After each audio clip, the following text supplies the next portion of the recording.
जब सुने के होई भोजपुरी गाना, बस बजे के चाही गाना।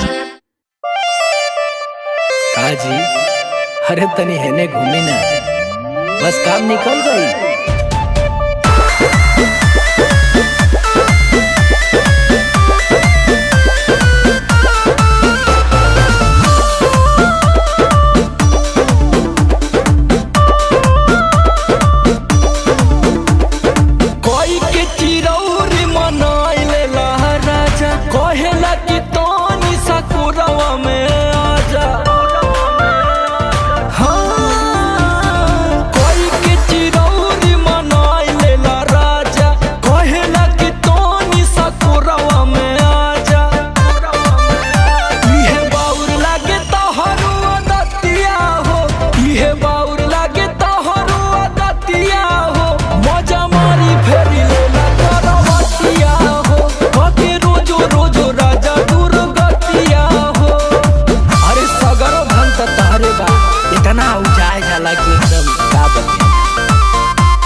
जब कहेला पहले सटा तनिया खेलला के बाद कहेला गिला बाउर, खाली वही से मतलब रहला ना।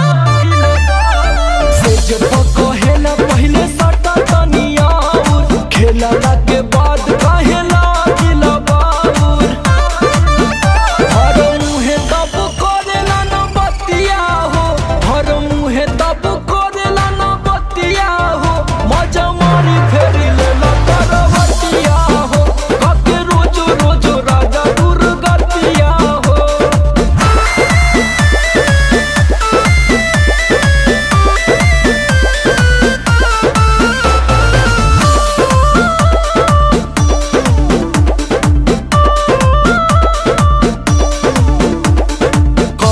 सोचेला में हर का बचा सटेला